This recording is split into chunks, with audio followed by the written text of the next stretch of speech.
All right, guys, welcome to another episode of The Conscious Endeavor. We're here talking about the nature of the self, reality, and consciousness, all that good stuff that we know and love.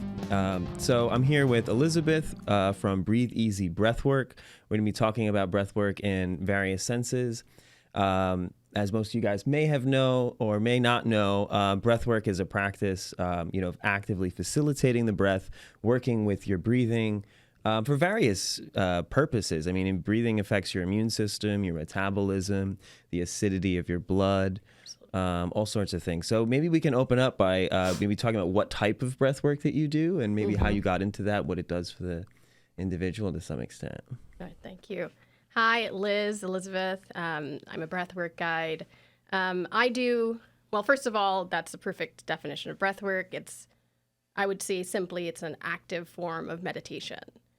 So you're zeroing on the breath to make the focus come more easily, basically. Breath work can be divided into maybe 3 or 4 different categories. The first one being that people typically see online, which is the more like wow factor breath work, which is the transformational. Big Bang wow. Yes. Yeah, fire breath I know is a big one. Yes. So there's transformational, holotropic / conscious connected breath work. That's the style of breath work that really, they tend to be longer sessions and they engage in active breath. Then the middle arm of breath work, I would say, is functional breath work or functional breathing. So that's the practice when people come in and say, I'd like to learn to breathe better. So it's basically like kind of taking your BOLT score, which is your blood oxygenation level test, etc., and like helping people learn how to just essentially breathe in a more healthy way. And then the last branch, which I'm not that into personally, but I think it's a wonderful branch of breathwork, which is performance breathwork for athletes. Oh, wow. Right. Yeah. So maximizing the breath to improve your physical performance. For example, I know Steph Curry does performance breath work. Yeah. I mean, there's a huge aspect, too, of like breath work. And also, I know getting used to, because obviously we have the exchange of gases in the breath, the carbon dioxide and oxygen, but also getting your carbon dioxide tolerance up really helps athletes, is what I've heard. Yes. And like there are various breathing techniques you can use at the different stages of your physical output. For example, at some points when you're doing heavy lifting, you might want to focus on like breath retention, longer exhales for the extension. Then if you need a certain burst of energy, you're going to change your breathing pattern. In recovery moments, for example, when Steph Curry after he's been doing a full press on the court, in between he might be practicing breath work and breathing techniques for restoration. Yeah. And there's like a musculature to that too as well, like the diaphragmatic breathing and like getting into efficiently operating, getting out air as fast as possible and getting in air. Like, I mean, we all know like when we're, exercising really heavy, you start like hyperventilating, you're trying to get air, but if you get that a little more efficient or maybe strengthen those diaphragmatic muscles, you can probably improve the way that your 100%. Body is able to get oxygen into the bloodstream. Recovery, really helping your recovery, helping supply your muscles with lots of oxygen to maximize performance. Cool.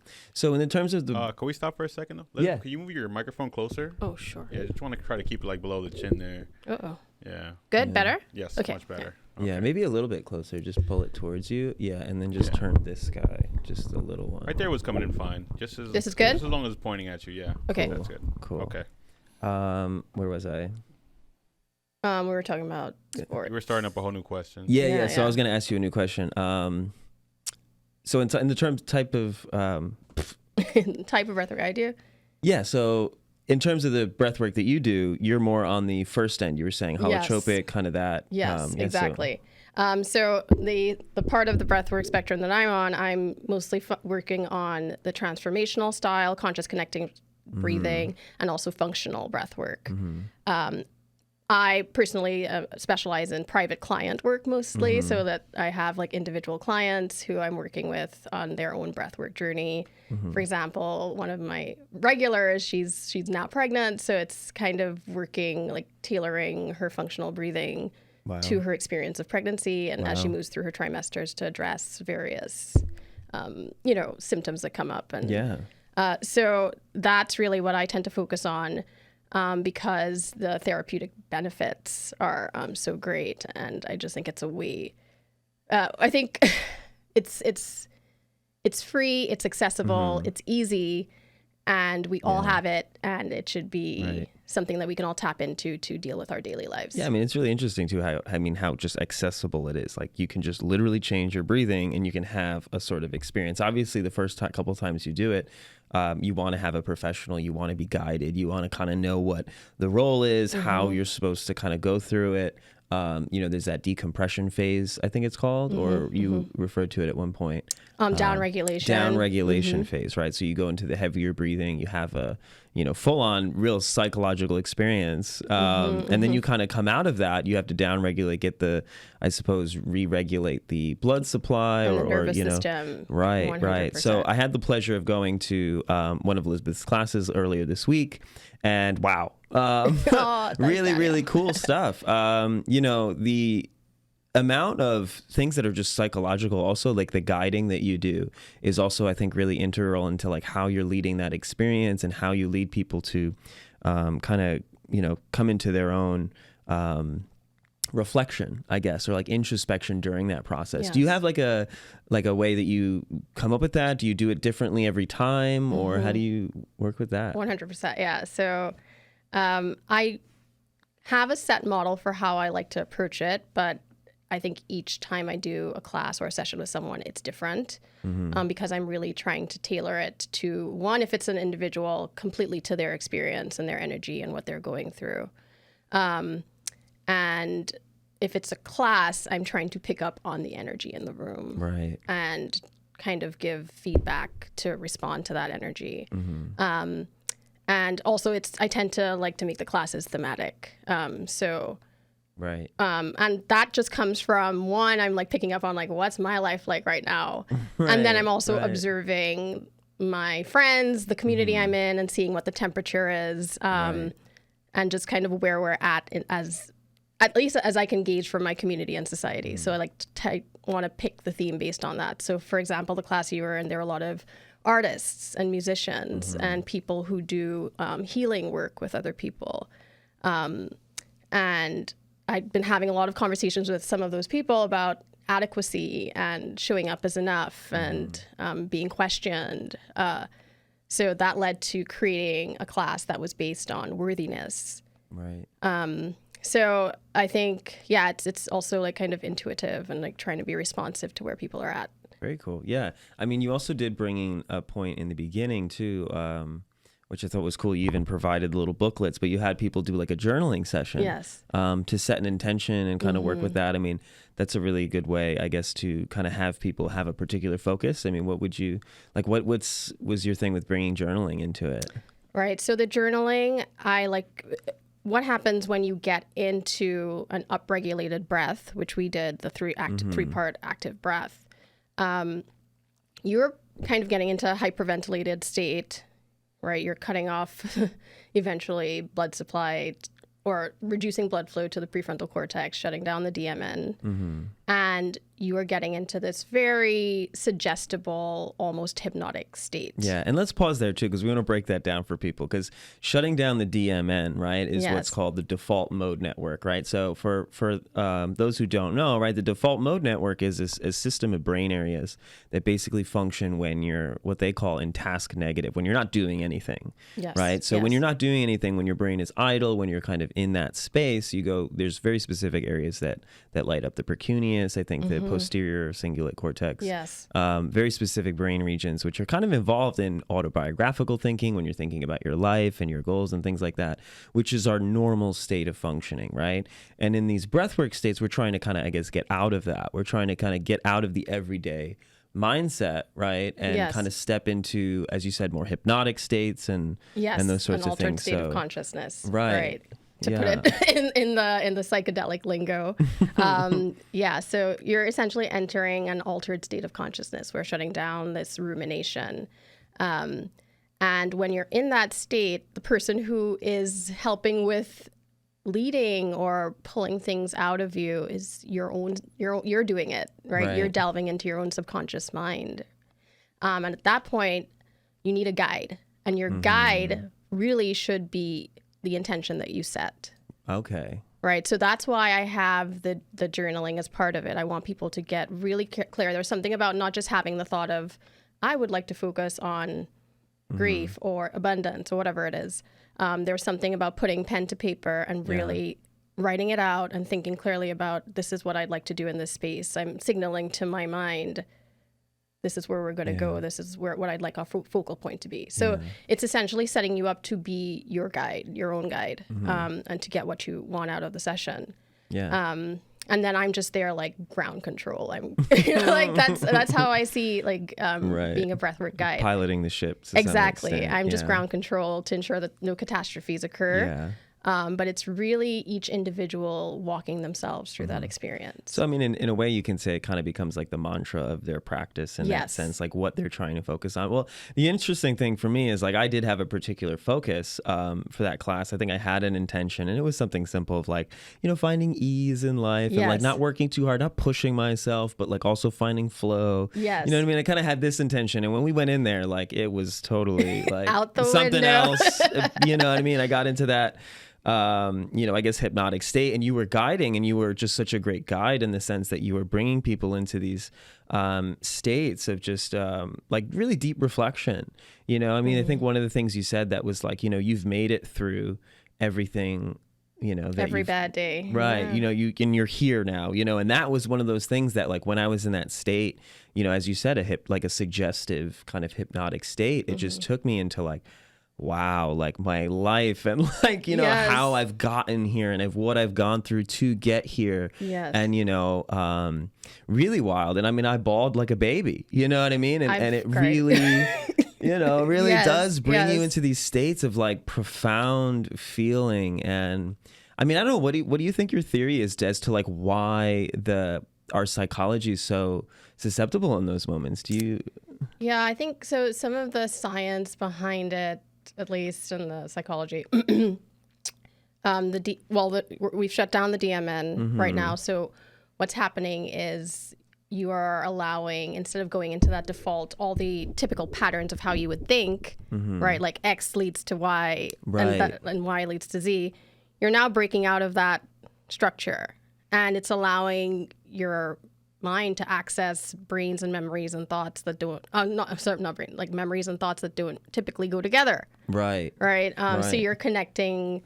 It's just like a new connection. The brain is interacting in different ways. Right. When we get off of that, again, you know, you think about literally what it's called the default mode. Getting off of the default. Right. Because again, as you're saying, those linear kind of associations, you know, we have typical thought patterns that we reinforce throughout the day. You know what I mean? Like, okay, well, I'm going to do this and this is what's going to happen today. And you know, this person and all the associations, the natural associations we have. And also you mentioned rumination too, which is a big, really key, big psychological thing that we study, and rumination just being these repeated thought processes that we kind of can't get rid of. When we sit on a particular thing and dwell on a particular idea, our mind can really get trapped in that. And the interesting thing as well is, even though we don't sometimes like those thoughts, you know, in terms of the raw biology, the more that you have that thought, the more that thought gets reinforced. Yes, you're literally reinforcing the neural connections. So it's like hard to break away because you've created like literal physical pathways to ensure that you always think that way. Right. So then getting out of that loop, right? You know, breaking that down, you know, the breath work is really good in just the biology of just like, let's get rid of that. Yes. And now let's be creative and let's create new paths and think about it in a new way. And then the other things that are happening biologically, there is the DMT theory. So in the psychedelic realm, DMT is a big deal. Dimethyltryptamine, it's a compound that we believe is created. It's in everything. It's in plants. It's in animals, organic matter. And it's produced by the human brain as well. People think it's from the pineal gland. It is not. They've done tests. And one of the theories is that breath work kind of triggers the release of endogenous DMT in the brain.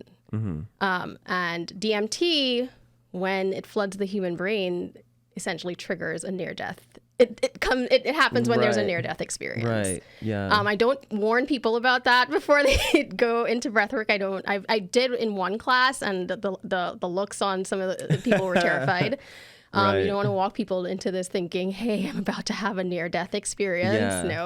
No. But that's one of the theories about what's happening. This supposed release of DMT then causes like the flooding of emotion and memory. And so Right. it's essentially what you might Right. have thought about if you were in your last moments. I mean, yeah, they right? say your life flashes before your your life, eyes. exactly. Right. Exactly. When you're in that state. Yeah. I mean, it's interesting. I mean, some of the science is really curious. The Spirit Molecule, that book that was written Yes. about the clinical trials for DMT. And it has been found in mammalian brains. We have administered it. I think the scientist who was studying it did it intravenously. And yeah, ridiculously profound effects. Absolutely.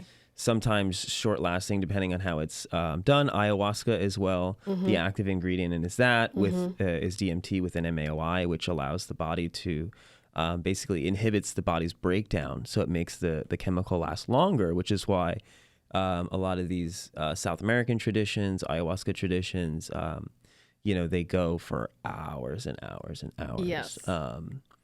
And it's, again, wildly profound and really interesting how that plays a role in, I guess, just the psychological experience, where the mind goes in terms of near-death experience. And it's interesting, too, that you bring that up, too, because sometimes, you have that thought process of things like psychedelic mushrooms or those things like, they could say to some extent it's kind of food poisoning, right? Yes. So is the psychedelic experience essentially a near-death experience where your body kind of has this foreign substance and it's freaking out. It's going, oh my God, what do I do with this? And as it's purging that, you know what I mean? What happens psychologically? And I think to some extent it's good to be reminded of your mortality.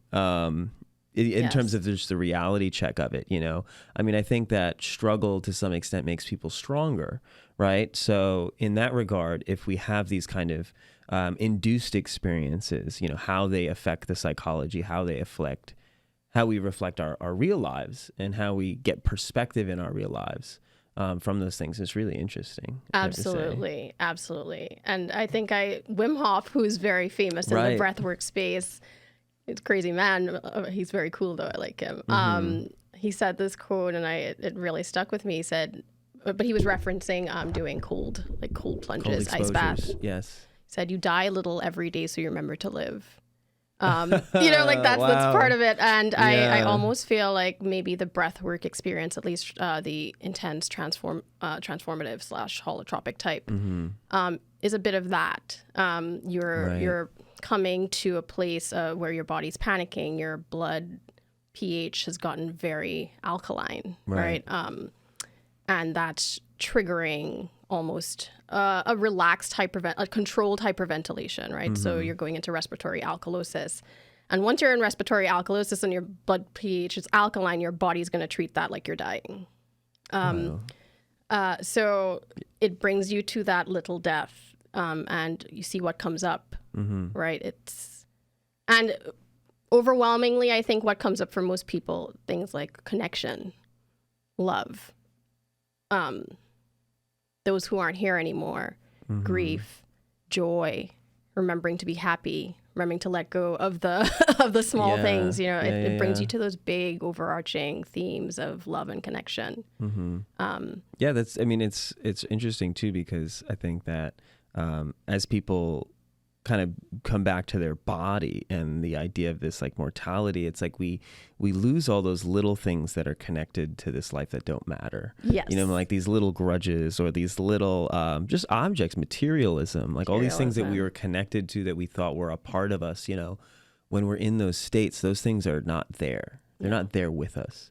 So it kind of is this beautiful reflection of like, okay, well, what am I at root, and what really means something to the connection of my mind, my body, my soul, right? Like, what am I being reflected? What am I seeing in these processes, I think it's really 100%. interesting. Yes. You do talk a lot about integration too. I mean, I know after the fact of these experiences, you did mention integration and practice of integration. Right. What's the importance with that? So I'd say the integration is maybe the most important part. Right. And I'm sure like people who are in the space, or, whether you're doing therapy or you're engaging in psychedelic therapy or whatever, any kind of treatment, a big thing is you'll see people returning. I'm going to the therapist all the time. I'm doing CBT constantly. Mm-hmm. Oh, I've done 10 ayahuasca trips and I'm going for my 11th, Right. or I'm doing shrooms there's a lot of that in society now. Mm-hmm. And when you see things like that, part of it is the lack of integration. It's not so much that you have these revelatory moments or these moments of deep connection, but it's what you do with that after. What do you do with the lessons that you learned in that space? Right.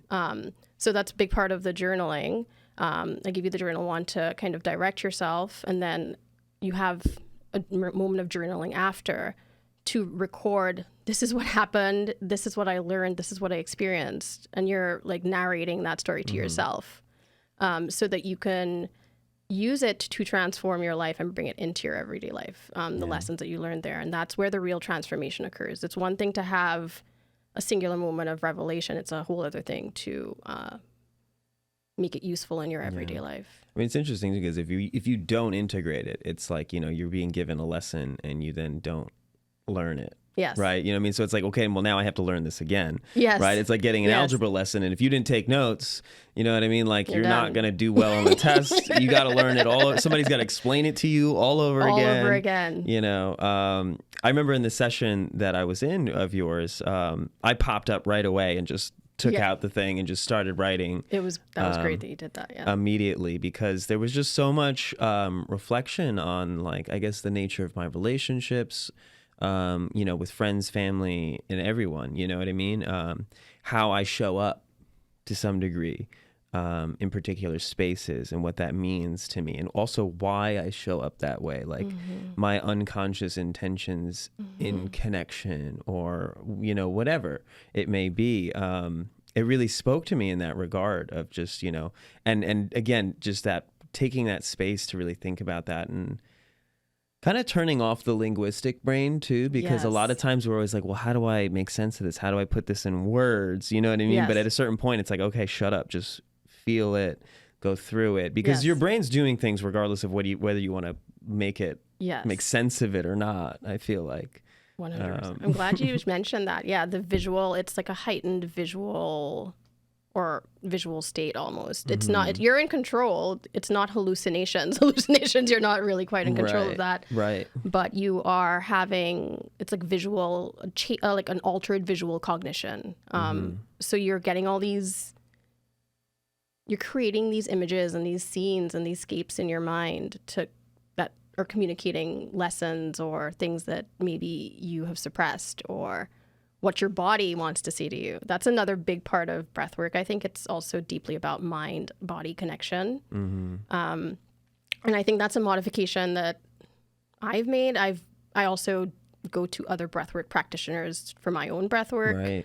Right. And I think that's something a little different that I do. I try to bring in like somatic practices and movement first to wake the body up, because I believe that when you're in that state, it's a communication. The body is finally getting to speak clearly to the mind without interruption. So sometimes what happens for people is, maybe you had an old sports injury, or, you have a breathing issue, or you damaged your back at some point. A lot of the time people will start to experience those aches and those hurts in the breathwork process, or maybe a day or two later, because they've finally allowed their body to communicate with them. And that act of suppression, because I know that there's your brain is constantly adjusting how you perceive your reality, and it's an embodied experience, right? Like you're taking in stimuli. And if you're constantly in pain, your brain is going to start, releasing those endogenous opioids. Yes, exactly. Endorphins. Exactly. Yeah. To calm the body so that you don't feel that pain constantly. But what if you come offline for a moment, really give your body a chance to Yeah. communicate with you, to just feel what you're feeling, you're going to feel those aches and pains again. And I think psychologically, it's the same thing that's happening. Right. You are coming offline a bit and really connecting, and everything that you've suppressed is coming up. And I know a lot of those, like fire breath, for example, like really like the very fast-paced breathing, a lot of those Yes. things are just kicking up your metabolism like really hard. You know, like the source of cellular energy comes from oxygen in a sense. Yes. Right. So, I mean, we're kind of like, you know, hyper, when you're hyperventilating, when you're getting these practices, you're really like, I feel like hypercharging the body in a way. The irony, though, the interesting part too, is like with the science shows that actually like O2 drops in these conditions when you're breathing really heavily, as well as CO2. So, and again, as we talked about a little bit, you said alkalosis, right? Yes. So the pH of the blood heavily controlled by, by breathing. And an interesting thing is too, is like when you have a really heavy meal, for example, the body, you eat a lot of food, your stomach is producing acid, right? So now your body is slightly more acidic, and your breathing actually increases. Your natural rate of respiration increases unconsciously. You don't really notice it, but your breathing actually is more laborious after a meal because your body is trying to balance that pH out, right? Which is really interesting. But yeah, I mean, basically breath work, in a sense, we have a lot of physical sensations. You have the cramping of the tingling of the fingers, sometimes the cramping of the muscles. And this is all related to, I believe, the dropping of the CO2 because we're breathing out all of that CO2. Yes. So when you're doing active breath work, like the 3-part connected breath, you're taking 2 breaths in, and then exhaling. All right, so like almost like 1, 2, 3. That's the beat. And you're actually allowing your O2 to go up. So there's hyperoxygenation. Right. Plus you're having hypocapnia, which is carbon dioxide going down. Right. Because you're blowing off so much carbon dioxide. And as the breath work intensifies, and your guide is probably asking you to blow off even more, come on, big breath out, pushing it out, right? So you're driving down your CO2. But then as that's happening, the body is then struggling to balance everything out. Right. You're blowing off CO2, and then you're also kind of blowing off all that oxygen, and then it's trying to like teeter-totter and get back to a place of homeostasis. And instead what's happening is the alkalinity in your blood is going up. So all that then leads to what it's activating is actually the sympathetic nervous system response. Right. So this has a lot to do with your nervous system. That's kind of what breath work is tapping into.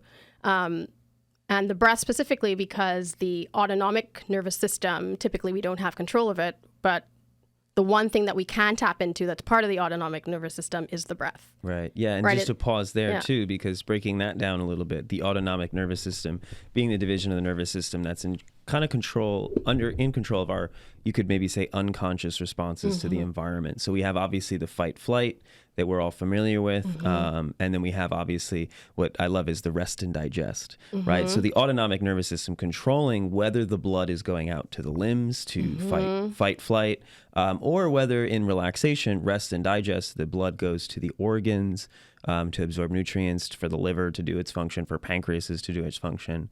So in sense, the breath kind of unconsciously triggering, you're saying the sympathetic, which would be the fight flight response. Exactly. So the body's on high alert, the blood is going everywhere. Right. So exactly. Thank you for breaking that down. So we've activated the sympathetic nervous system, the sympathetic response.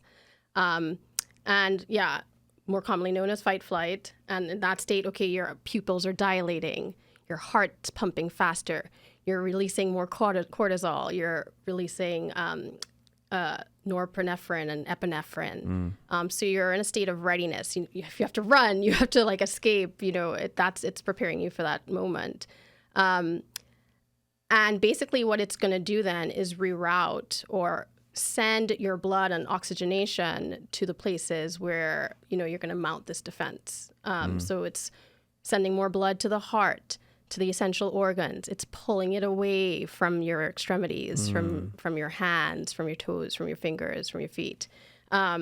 and causing some vasoconstriction. So Right. your veins aren't as dilated as they should be Right. at that point. And this is related maybe to the reduction in the carbon dioxide, Exactly. I suppose. Yeah. Exactly. Because what I've read from that is that when carbon dioxide comes to a very, very low level, the exchange of oxygen can't really occur because it's basically like a diffusion. So the oxygen obviously gets oxygenated in the lungs, goes to the extremities or goes where it's supposed to. And then there's carbon dioxide that has been used, right, Yes. in various parts of your body as your body uses oxygen. So what happens is a replacement reaction where when the oxygen gets to where it needs to go, there's carbon dioxide, there's oxygen, and they will like electrically switch Yes. because when they get to where they need to go, the carbon dioxide or the oxygen releases, the carbon dioxide gets hooked to the blood cell, and the blood cell keeps going, goes Yes. back to the heart. But if there's really low CO2 there, when the oxygen gets there, there's nothing there to switch with. Yes. And the oxygen will actually stay paired Yes. to the blood cell and come back. And this is why I guess oxygen levels eventually do drop. Yeah. Right. Because it can't Yeah. pick it up. And your body, the complex system that it is, decides we are sending the oxygen to the essentials. Your heart, we're Right. going to divert some to the brain. Right. We're taking it away from the gut. You don't need it in your hands. You don't need it in your Yeah. legs. And that's where you start to experience tetany and carpopedal spasms. Mm-hmm. So it's like the crab hands almost.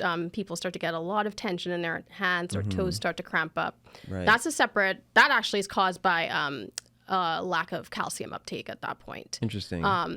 So that tension and that cramping, but it's also people start to get really cold. So Right. at some points, a lot of freezing. Some people experience the opposite. They get super hot. They start overheating Yeah. and sweating. But I think extreme cold is the typical response. And that's because of that vasoconstriction. Right. The blood's pulling away from the Yes, extremities. Yeah. So you start to feel I remember in the triggering. practice in your class, I was sweating Yes. hard. Yes, yes. I didn't really notice it. I'm just doing the work, doing the breathing, and then all of a sudden, I think I moved because we were in a prone laying down posture.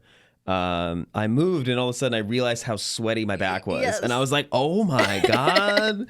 I was Yes. like, "My body's definitely doing some sort of work." Yes, we and put in that's the work in your, breath work. Exactly. That was funny. That's exactly it. Like the sweating happens in the heat from that heavy breathing. You're like you're putting in the work. You're like Yeah. So that's where the overheating and the from that rapid hyperventilation. So that's kind of what's happening there. So breath work can be great just because it can produce that cathartic effect. But one of the things that I enjoy about being a guide and practicing it is that it's a humbling experience as well. I think like there are a lot of people in this space, myself included, sometimes you get to this point where you're like, yeah, I'm good at guiding, or you think it can give you the illusion that you are helping create this moment. And you are in some ways, but at the end of the day, when you recognize that everyone has had such a different experience, Right. that has so little to do with you as an individual. That has to do with the person and the energy that they brought there, the state of their nervous system, the intentions they've set, the energy that they create together. It's Right. such a co-created experience, and it's so individualized because like I said, it's about like what is the resting state of your nervous system. If you've come into a conscious connected breathwork class and you are already in a very frazzled, stressed, overworked state perhaps, your nervous system might have had enough. And that is not necessarily what you need in that moment. And you're taking yourself to an even more activated sympathetic like heightened response. state. Exactly. Right. Yeah. And that can lead to overwhelm. That can lead to some serious conditions after, so it's not safe in all moments for everyone. Right. There are certain conditions, if you're pregnant, if you have epilepsy, if you have heart condition, like this is not an appropriate thing to do for your nervous system. Yeah. Whereas, so I think that's why it's important to practice kind of like a full spectrum breath work. In some moments, we need that catharsis. We want to push ourselves to access those deeper subconscious moments. But But in other times, what we really need, what our nervous system needs, is tapping into the sympathetic response. Yeah. The parasympathetic response, sorry. Right. Rest and relaxation. Right. Yeah. I mean, that's also the difference, I think, too, between, I mean, doing those active breath work practices versus maybe more, as you were talking about, the part 2, right? Where it's more like relates on regulation and breath holds and things like that. Do you, I mean, I know that, so you have a down regulation phase, right? You know, in terms of you have the up regulation, all these heavy breathing techniques that we're working on. And if you want to try at home, go to a practitioner, go to a breathwork practitioner. Again, there's a lot of crazy things happening in the body. It's always good just to have another person present. And it's also, you know, probably just helps you to have, you know, just another individual there, because there's new sensations you might feel, especially if you haven't done those sorts of heavy types of breath work. You know, it's always good to have someone who knows what to expect and how that operates. But in terms of breath holds, right, this is a whole other aspect there. I mean, in terms of that, I mean, I like to, one of the things I notice in my own kind of breath practice, which I do very, you know, when I do them at home, I don't do anything as near as intense as holotropic breathing and things like that. But I'll do breath holds, for example. And the interesting thing with those is like you get, it's a really good way of just kind of calming the mind, I think.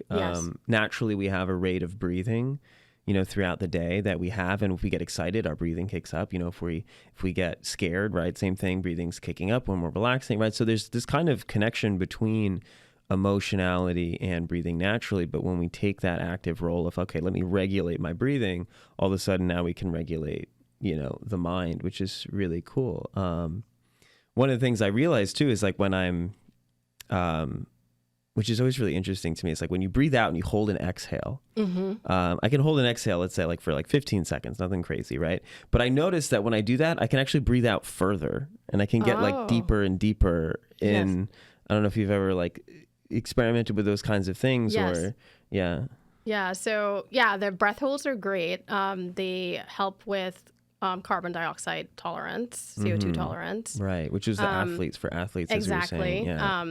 And as you do breath holds more and more, even in one session, even in a 30-second hold, you can see the next breath hold you do, your heart rate initially spikes because I don't have enough oxygen, and your heart starts. The very next time you do it, you will see that your heart rate does not spike as high. So you're actually building resilience, right, to a stressor. A breath hold is essentially a stressor. The more you practice breath holds, you're actually training your nervous system to deal with stressful situations. Yeah, it's really interesting too. Like, I mean, some of the science I've read on it too says that when you do breath holds, it actually promotes the growth of a protein or promotes a gene that helps actually create new blood cells, more blood cells. So I think in this sense, when we're holding our breath, we're simulating the fact that we're not getting enough oxygen to the body. So the body then actually it signals to the bodies to make more blood cells, which is probably really good, I would assume, for the body overall. It would just get more richness of the blood platelets in every like kind of square inch or something like that. Yes, exactly. Yeah. So breath holds are great for that. And just like learning to control, it's good for learning to control the breath and tapping into your heart rate, right? That's really what you're regulating. So highly recommend. It's hard to feel that too. Yes. You know what I mean? Because some people, they can't feel their heart rate. But, you know, in breath holds, where an interesting thing is like your body's literally doing nothing. And it's such a cool space to kind of come down into and be like, I'm not moving. My breath is stopped. You know what I mean? And then all of a sudden, because nothing is moving, because normally like we're moving, we're talking, we're walking, and when we stop all motion, even we stop the motion of the breath, the actual other sensations within the body, the other motions, we can become more subtly aware of those things and actually feel our heart rate. Whereas when we're moving about, you know, I mean, we have all these kind of like, you know, the idea of like waves in the ocean. It's like, you know, you're not going to feel, I don't know, bad analogy or hard analogy here, but you know, the more you calm those waves, the more subtle sensations you'll be able to feel. You feel the undercurrent, for example, if we get rid of those waves. 100%. You know? But it's like when I do breath holds, I still go through the panic phase at first. You know, like Right. the You like the can't heart not. racing Yeah. and like so you're just really tapped into like, whoa, I need to take a breath right now. But you'll notice over time, the more you do it, you're gonna come out of that, and you're gonna get into that space where you can recognize what's happening around you. Oh, there was something else you mentioned. I wanted to. Yeah, we can. What do we got? Yeah, we got like 7 minutes. Oh, not much. Okay. Yeah. So I thought I wanted to talk a bit about my own experience with breath work. like how you got into it. Yeah, how I got into Okay. it. So yeah, we can just. Should I just pose that as a question? yeah, sure. So yeah, what got you into breathwork? Like, how did you start your journey with that? So my breathwork journey began when I went on a holistic retreat, a wellness retreat in Mexico. I was experiencing a lot of corporate burnout, and my day job is I'm an attorney. And so I was like working 13-hour days, 14-hour days, 16-hour days, weeks on end. And it was coming down to the end of the pandemic lockdown period. And I just wanted a reset. I was getting into that rumination, constantly Right. like thinking about work constantly. I could not get off the how treadmill. do I decouple this? Right. Yes, Again. exactly. So Right. I went on this retreat thinking, okay, this is going to be a moment to reset and reset my brain and reset how I'm thinking about things. And part of it was breathwork, and it was one of the last experiences, and I'd never heard of breathwork before. So it's like very like spiritual woo-woo folks on this retreat, and myself and a couple of my friends, and the instructor says breathwork, and I'm like, lady, I'm dealing with some very serious Yeah. I've got a lot going on. I don't know how breathing is going to help the situation, but sure. So I was incredibly skeptical about it. The only other experience I'd had was seeing Wim Hof breathing online, and I tried it and thought it just induced anxiety for me. So I was like, that's not helpful. But it was a 3-hour session, and at the end of it, I had it was a life-changing experience. I came out of that session feeling more relaxed, yet more powerful than I'd ever felt in my life. I felt like I could do anything. I felt like there was enough space within me and my psyche to contain and carry everything that I wanted. And the first thought was, oh my gosh, I need to share this with my friends and family. This everybody's got to do it. Everybody has to do this, and it's so accessible, and this is a way to really help people. And I thought I'll go back to New York and find classes and do it with my friends, do it with my parents at some point, not thinking that I would become a guide, but that I would show the people in my life this thing that is so healing and quick. Yeah. Yeah. It's a really good way also just to kind of break through stagnant energy, I think, too.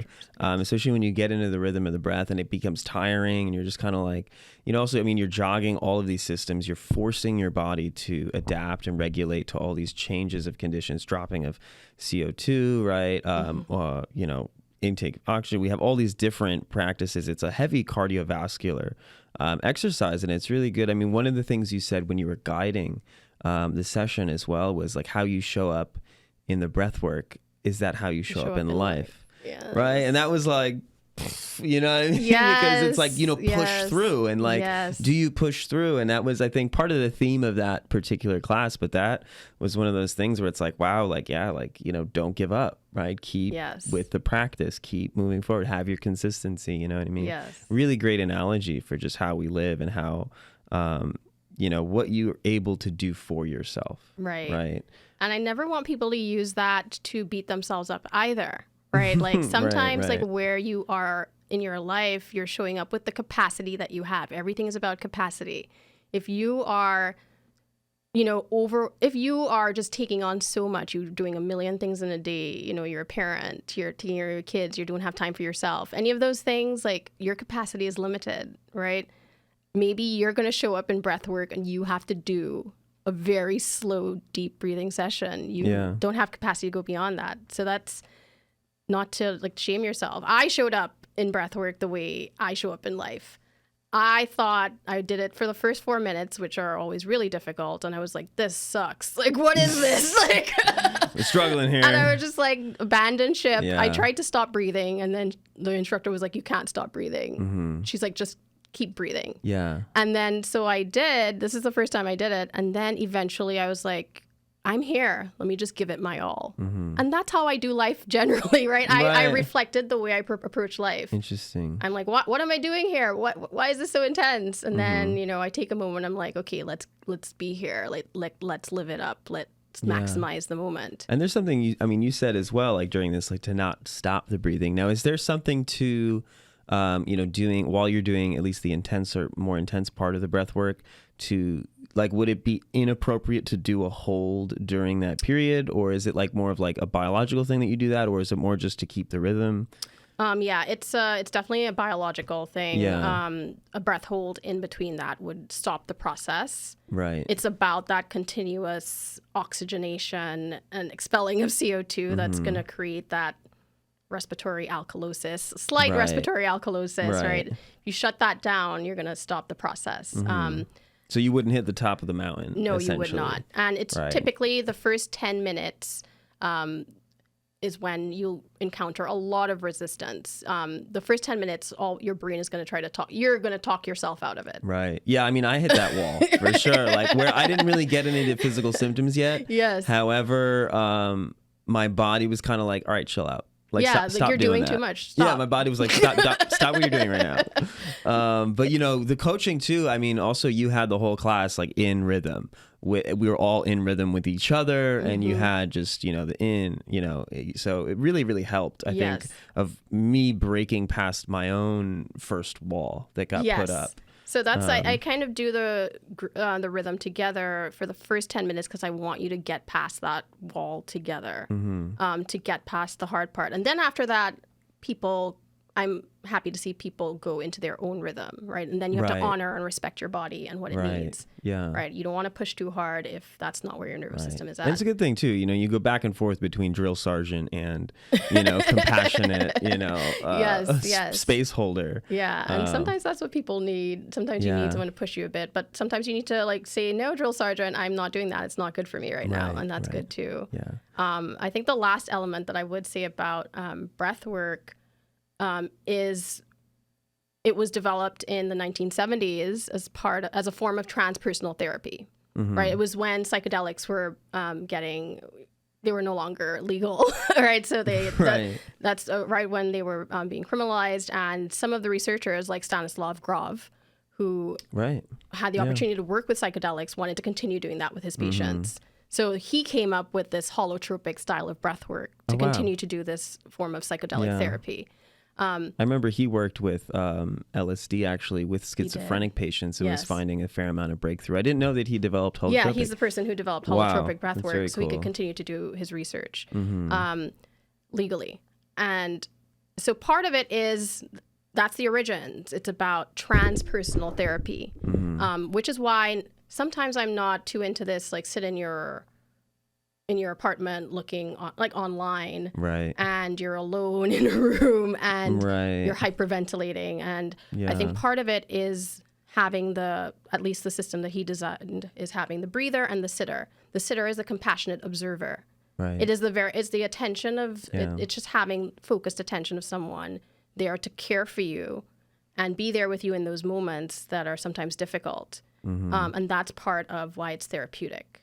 So it's transpersonal therapy, but just through presence. Yeah, definitely. I mean, it allows also, I mean, we know from like things like social psychology, people just fundamentally act different when they're around other individuals. Than when, you know, for example, if you're doing this, you know, by yourself alone, right, you might, you know, get into a space and, you know, it might get dark, it might whatever, you know what I mean? And you have no person to bounce off of, you have no reflection, you have no coach, you have nobody pushing you, there's no drill sergeant, and there's no compassionate you know, person either. So yeah, definitely something you have to do with a practitioner. So don't try this at home, or you know, if you're in the New York, New Jersey area, definitely look up Elizabeth and her work, breatheasybreathwork.com. Yes, right? And that's BREATHE,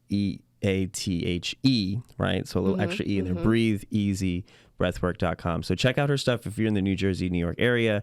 Check out a class, really inexpensive, really cool stuff. Amazing work that you're doing. And thank you for being a guest. Thank you so much, Dadia. Good, cool. So The Conscious Endeavor, like, comment, subscribe, all that good stuff. Pass this information to your friends. Keep talking about it. Let us know what you think in the comments. And we'll see you guys next week.